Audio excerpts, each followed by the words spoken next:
Hey, X-Files. You can call me Jack. It's not my real name, but it seems like a good X name, so that's what I'm gonna go by for now. I've been browsing this board for about a month now, and I reckon the time to tell my own story has come. And believe it or not, here it is. I suggest you take away the lessons it teaches, even if you dismiss it all as bullshit, like 98% of the other stuff on this website. But there's more truth in this story than any one of you could know. Now, I've been out of high school for about 3 years, but that's when this particular event takes place, so I'm gonna have to wind my clock back a little here and tell the story. Originally, for my first 2.5 years of high school, I attended a school in the deep southern parts of America, close to the Gulf. We had all kinds of ghost stories growing up, and if there was one lesson our super conservative parents taught us, it was this: don't go fooling around in things you don't understand. Now, I was real unpopular at my high school in the South.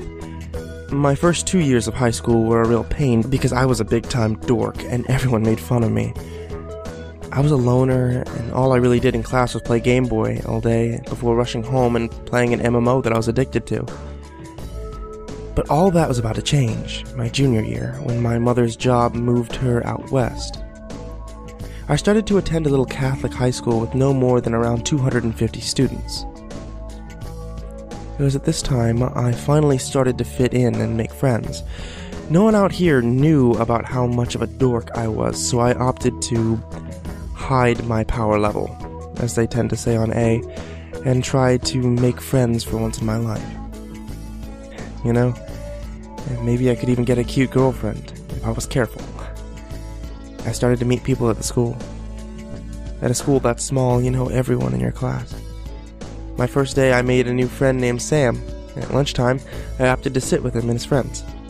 He told me all about the other kids at the school, who was most popular, who the jocks were, so on and so forth. He introduced me to his friends Jim, a big jovial fellow who tipped the scales at 300 pounds, and Vogelman, our table's resident computer nerd and hacker, and Thomas, a musician who played electric guitar. I also met Stephanie, the school's resident spunky Asian girl. Some of the guys said that she could be a bitch, but she seemed cool enough. She was into gaming, never messed with any of us. She even thought that I was funny. So maybe that's why she started to call me at home after school on some days. Sam told me all kinds of stories about her, like how she used to make snacks for guys at the school, but then sprinkle Viagra all over them, or pour laxatives into them, so that anyone who ate it would suffer the brunt of her painful and arguably cruel joke. But I just chuckled to myself and politely refused whenever she offered me anything. And then there was Rottenbacher. His real name was Jason, but everyone called him Rottenbacher, or the Kraut, because Rottenbacher was a hardcore Nazi. Well, he was an outcast and a loner, and no one wanted to be associated with him. Every day he'd wear a red swastika armband to school, just beneath his jacket where the teachers couldn't see. But whenever he'd get hot and slip it off, or whenever he was changing in the locker room, sure enough, he'd be wearing the Nazi armband. Furthermore, on Halloween and school costume event days, when he knew he could get away with it, Rottenbacher always wore an entire replica of an SS uniform, like the Gestapo wore, with the black hat and the long boots. He was a mean and angsty son of a bitch, and whenever anyone told the teacher about him or asked him about the Nazi stuff, he'd just shout racial or ethnic slurs at them, cuss at them, yell, "Hail Hitler!" Furthermore, one particular thing that caught my eye was that I couldn't help but notice that Rottenbacher always walked with a slight limp, like he was in pain. Sam told me that somebody once saw him tighten a barbed scissors in the locker room, like the ones that the Catholic priests wear to punish themselves for their sins. It was a Catholic school, though, so I, like most people, just assumed at the time that maybe he just wore the Silas because he's a devout Christian. Kinda strange for a hardcore Hitler lover like Rottenbacher, but it was a high school, and none of us preferred to think too much about stuff like that. After he got done introducing me to everyone, Sam also told me some of the school's old stories, including an urban legend that circulated about Kaylee, a girl that died mysteriously after playing some sort of cell phone game. Sure enough, he could point out the girl in the yearbook to me. And sure enough, everyone recalled the police had declared her missing under mysterious circumstances, and that she was presumed dead almost immediately thereafter. But if you asked anyone exactly what happened, then no one could tell you a damn thing. They always just said it was because she played the cell phone game. Sam. Stephanie the cute mischievous Asian. Rottenbacher the self-torturing Nazi. The cell phone game. The police's investigation of a teen's disappearance. All of these people and events were about to come together to drag me into something in which I wanted no part. And it wouldn't be until over 2 years later that I finally understood how and why everything went down just the way it did. Anyway, the last half of junior year came and went, and the long summer passed us all by in what seemed like a heartbeat, and it was finally time to begin our last year of high school. Everyone was back for the new school year, pumped to start the laziest and most fun year of our high school lives. Even Rottenbacher, still limping around the school in that barbed Silas, and still spouting his Nazi garbage every time someone decided to mess with him. The year started out eerily quiet. Word was that 2 more cell phone game-related disappearances had happened over the summer to one boy and one girl from another high school, and that the police were investigating it as a possible serial killer. But according to the paper, the only common link the police had found was that every person who disappeared had received a text message that read, "Welcome to the game." But none of the text messages had been sent from the same cell phone, so this evidence had been dismissed as circumstantial. But for me, things weren't half bad. It was this year when I finally started to open up more as a person. I had made a good circle of friends who I trusted, and I felt more calm about being myself at this point. Gradually, I started to fit in more and more, and pretty soon, I was pretty popular in certain circles. Stephanie liked to hang around with me more and more because of how funny she thought my jokes were. Before long, one day, which I still remember as one of the happiest of my life, she came to me in the middle of campus after school and looked up at me with those beautiful Asian eyes and that long black hair and a smile to die for. She asked me right then, "Jack, will you go out with me?" And I laughed and ran and jumped for joy. "Of course I will," I said, and danced around with her there in front of everyone. I finally had a girlfriend. I still remember that as one of the happiest days of my entire life, if not the happiest. We went on dates, we hung out after school, and she even started to eat lunch with Sam, Jim, Vogelman, and I every day. But maybe I wouldn't have been so happy if I had known what was going to happen next. It was one day at lunch when she was sitting with us, when she mentioned that while sleeping over at her friend one night, they had stayed up late with some girls from high school talking about the cell phone game. She said that these girls knew all about the rules of the game, and they had explained it all to her in great detail. Supposedly, you can join the game at any time by sending a text message at midnight to the right phone number. The text was supposed to say, "I wish for the power to curse." And if you did it right, you would get a message in return that said, "Welcome to the game." And supposedly, this was the reason that they had given for why the police found that message on the phones of everyone that had disappeared. Stephanie went on to talk about the game. We all listened attentively to what she was saying. She told us that once someone was in the game, they were in danger. Within 2 weeks, they had to complete one of a number of different tasks, or else they would be dragged away in the night. I stopped her right there. Dragged away? By what? To where? She got silent for a moment. I don't know, she whispered, and then went on telling her story. She said that in order to protect oneself from being dragged away, you could do one of two things. The first was to find a special protective item. The item could be anything. You never knew what it was going to be, but it seemed that whatever the item was, it would make the bearer suffer in some way. But this was considered a small price to pay in return for protection for as long as you wore the item. Now, the second way was to bring someone else into the game.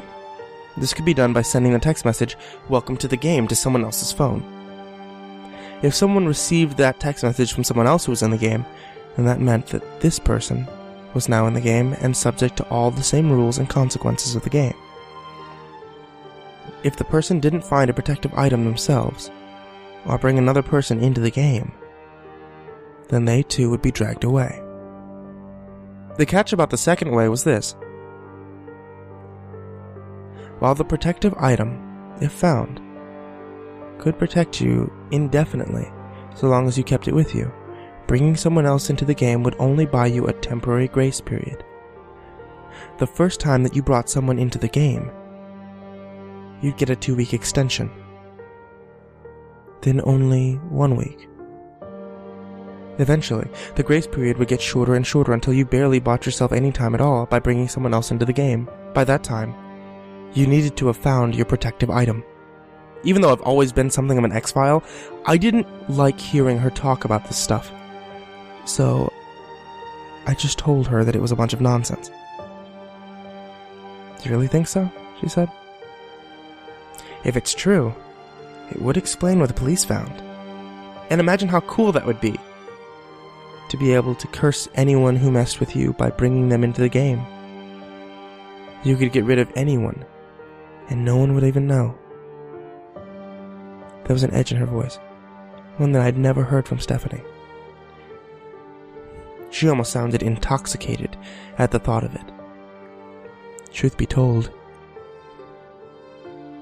it scared me a little. "Don't go talking like that," I told her. "Stuff like that's beyond people like you and me. We shouldn't go messing with stuff like that. What if you get involved in it and then it all turned out to be true? What would I do if something happened to you? Promise me that you won't go messing around with that stuff."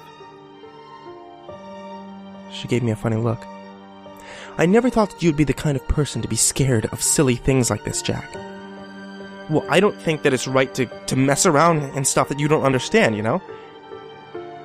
I gave her a concerned look. "Now promise me, Steph, promise me that you won't try it." She sighed in annoyance. Fine, I won't play the scary cell phone game. Are you happy now?" I told her I was. But truth be told, I was scared. I didn't believe her. In all the time that I'd known her, I'd never seen her betray anyone or sleep around or anything, but she had always been a trickster and a liar, and would lie to anyone about anything if it got her ahead, without hurting anyone. But to be honest, I always thought it was kind of cute and just accepted it as one of her quirks. But this time was serious. So a few days later, when she came back and told us that she had joined the cell phone game, I was pissed. "What are you thinking, Stephanie? You promised me that you wouldn't do that." Yeah, I know, but it's not any big deal. I've already got it all planned out. Besides, if it's true and it works, it's too good of an opportunity to pass up. She held up her cell phone. "Look," she said giddily. The text message was open on the screen of her cell phone, which read, "Welcome to the game." Kinda freaky, huh?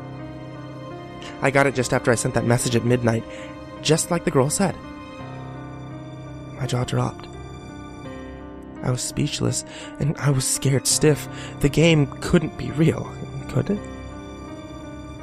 "Stephanie, if that is real, then you're in danger right now. You've got 2 weeks to find the protective item. I know. That's why I sent the text to Rebecca. I'm gonna find out if it's true or not. I hit the roof. You did what? Stephanie, if it's real, then that makes you just as good as a murderer. You cursed Rebecca, and now she could die because of you. Relax, Jack. You don't actually believe any of this stuff. But even if I did, Rebecca's always been a big-time bitch. It's not like she doesn't have it coming anyway. She giggled. That same mischievous giggle of her that I've always loved. But this time, I wasn't loving any part of it. A couple of weeks passed and nothing happened. But then, one day, Rebecca didn't show up to school. At lunchtime, Stephanie was sitting with us as usual, when the assistant principal came to talk to us all with a megaphone. May I have your attention, please? Everyone got silent. The police have reported that one of your fellow students, Rebecca, has gone missing. Stephanie's golden skin went white. She froze.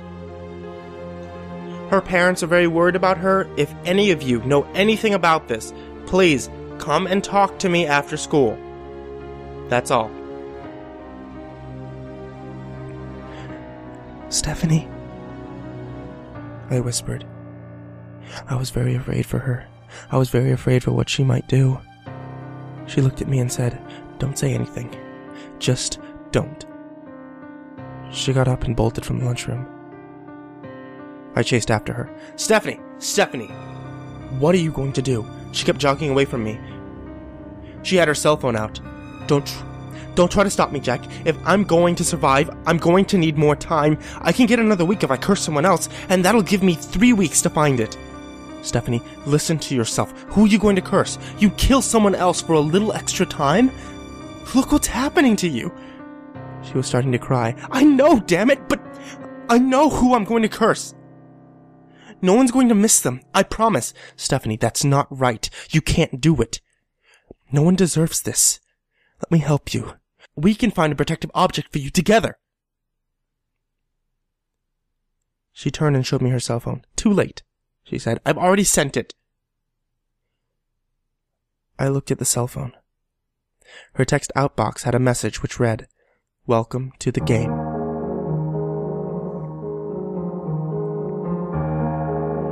She had sent it to Rottenbacher. I started to weep. I grabbed onto her as tightly as I could. Stephanie, I love you. I'm so sorry. This isn't right. None of this is right. She held on to me and began to cry deeply as well. We held each other there for nearly an hour like that, and I still remember it like it was yesterday. Then that night, before we went home, we resolved that we would start looking for the protective item the next day.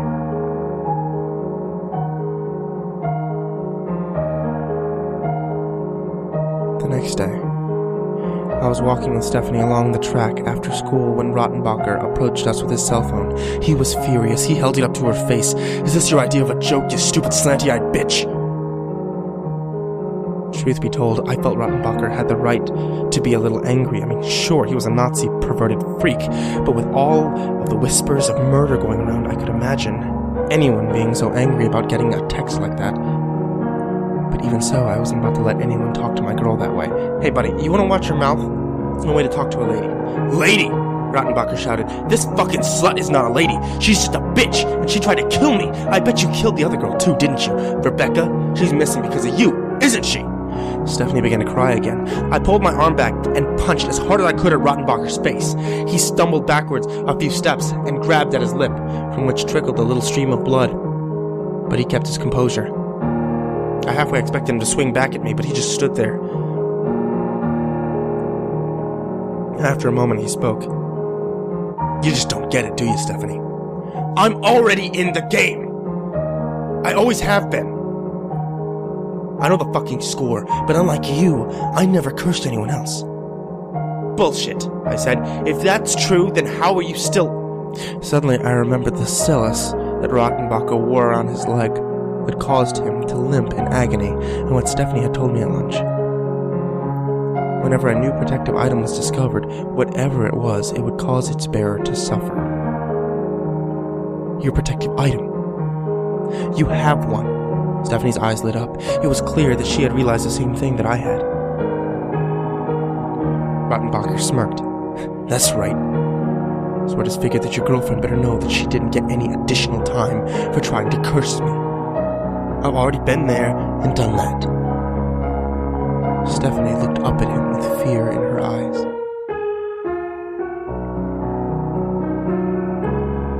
Days passed, and try as we might, Stephanie and I could never find anything that could qualify as a protective item. We were approaching the 2-week deadline, and she was looking more and more scared by the day. Her hair was a mess. Her usual bubbly personality was glum and distraught. She stared off into space during classes and prayed constantly. After the 2-week deadline passed, we were both terrified. She came to meet me at school and said, "Jack, I want you to sleep with me tonight. Stay with me all night. Don't let it get me." I couldn't refuse. I showed up at her house late that night and came in through her window. We slept together. It was bittersweet. She went to sleep holding me, but I lay awake most of the night watching and watching, until I finally fell asleep around 4:30 in the morning from sheer exhaustion.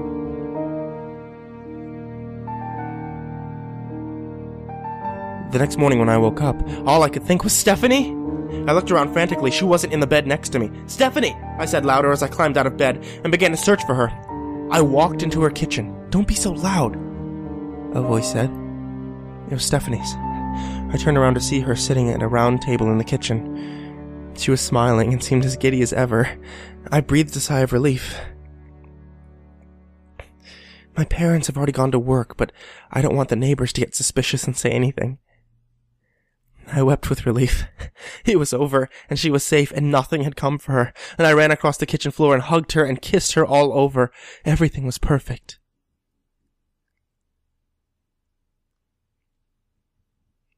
For 2 weeks. Then I came to school one day, and 9 of our classmates had disappeared, including Sam. Everyone was in an uproar. No one knew what happened to them, or where they had gone, no one except for me. And the person who had done it. Stephanie. If the amount of time extended was halved, each time you brought someone into the game, then 9 people would have brought her just over 2 weeks, which meant that her time would be running out again tonight. I confronted her about it after school. "Stephanie, the police are getting suspicious. You can't do this anymore, and I can't watch you do this anymore. It's wrong. It's evil."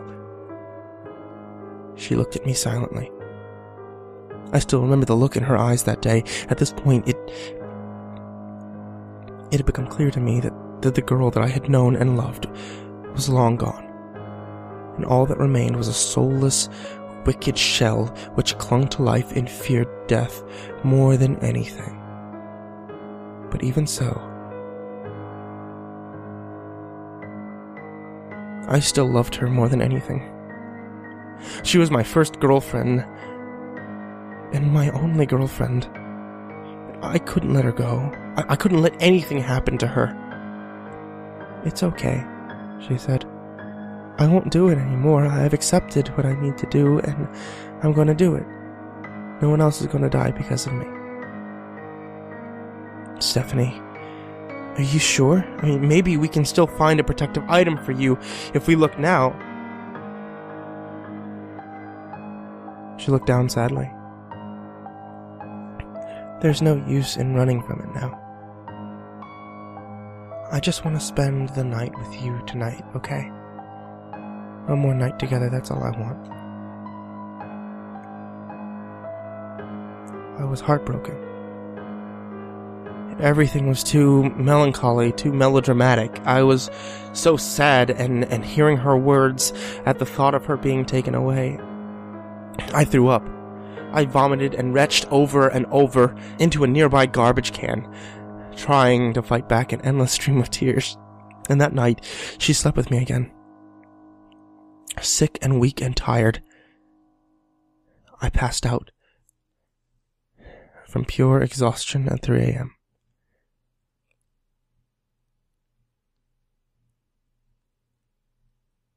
Less than an hour later, I awoke with a start and Stephanie was gone. I sat up and I looked around in terror, and then I found a note. I just read, "Jack, I'm sorry for lying to you again, but I'm not ready to die yet." And a chill went down my spine. I continued to read. I figured out what I need to do. Don't worry, as I promised, no one else is going to die because of me.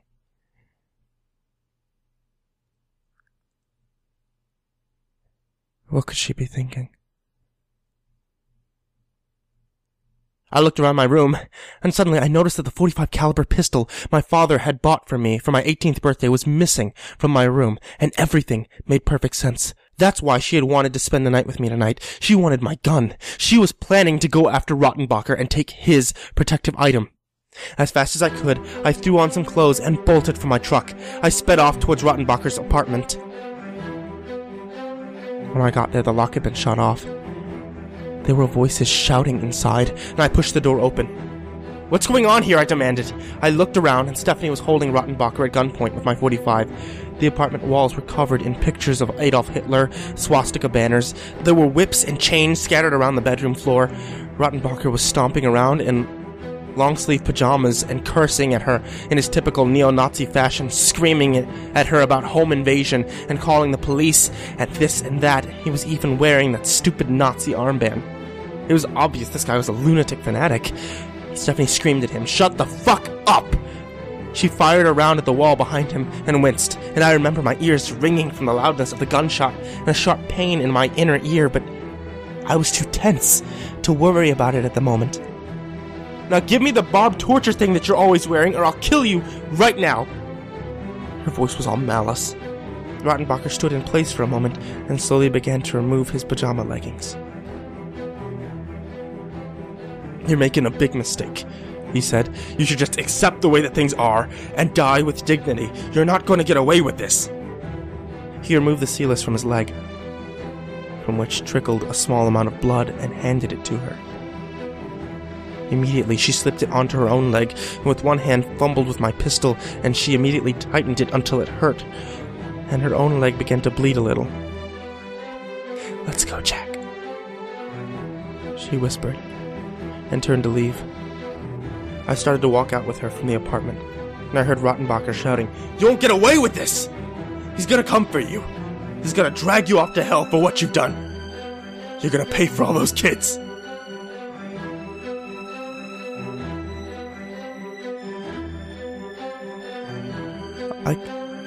I could see that she started sobbing a little as we walked away. I was sick. I was disgusted with everything. I was disgusted with Stephanie for being so cruel and selfish, and I was disgusted for myself for seeing all of this. And seeing the signs and not doing anything to stop it, but at least now it would be over.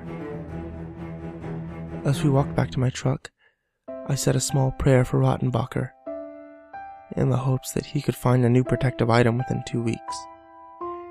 He may have been a racist bastard, but in a way, he was still better than Stephanie for what he had said about never cursing anyone. He didn't deserve to die for that. I drove Stephanie home. She was exhausted. I would have given her a kiss on the cheek, but I was too sick, and just wanted the whole ordeal to be over. "Good night," I whispered to her. "Good night, Jack. I love you," she whispered back. And she climbed out of my truck and went back to her house. I started to drive home, exhausted from the day's event.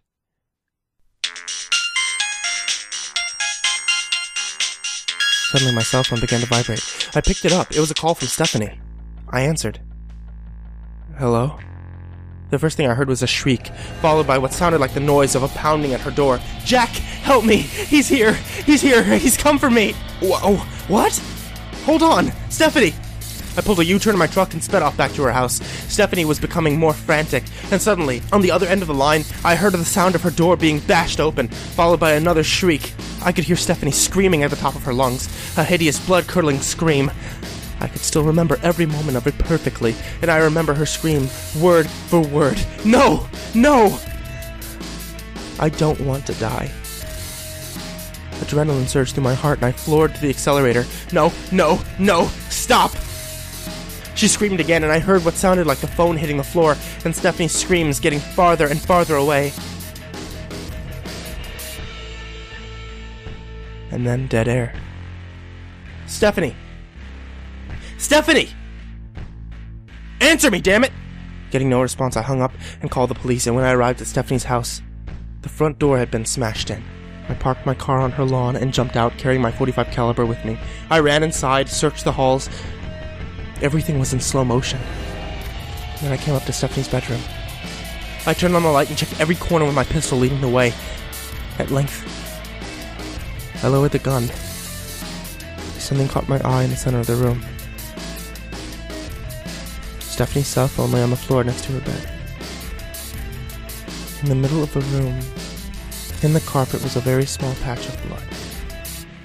It wasn't more than a few drops, but the most chilling sight of all was that from the edge of her bed to the door of her room, that led out into the hall, there was a trail of claw marks that she had left as something or someone had dragged her away to her doom. I couldn't take it anymore. I turned and left the room, but on the way out I couldn't help but notice that she had torn out most of her fingernails clawing at the carpet, and they lay scattered about near the trails her fingers had left. I went out into the street and threw up again. I could hear the sirens coming in the distance. Days passed, then weeks, and months. The police did investigations. They questioned me time and time again. And every time my stories were all the same. I told them the truth as I knew it. As unbelievable as it was. I don't think they believed me, but all the evidence supported my story, and there was nothing to implicate me in any of the crimes, so at length they finally let me go. Things gradually went back to normal. Our class eventually recovered from the losses of so many of our classmates, and over time, my mind kind of accepted what happened. Until it seemed like a distant dream. I graduated and moved on to college. But there was one thing that still bothered me through it all, and that was Rottenbacher. He had been exactly right. And even though Stephanie had taken his solace, he never vanished in the way that she and the others did. But there is one thing that I do know. And that is, to this very day, if you ever see Rottenbacher,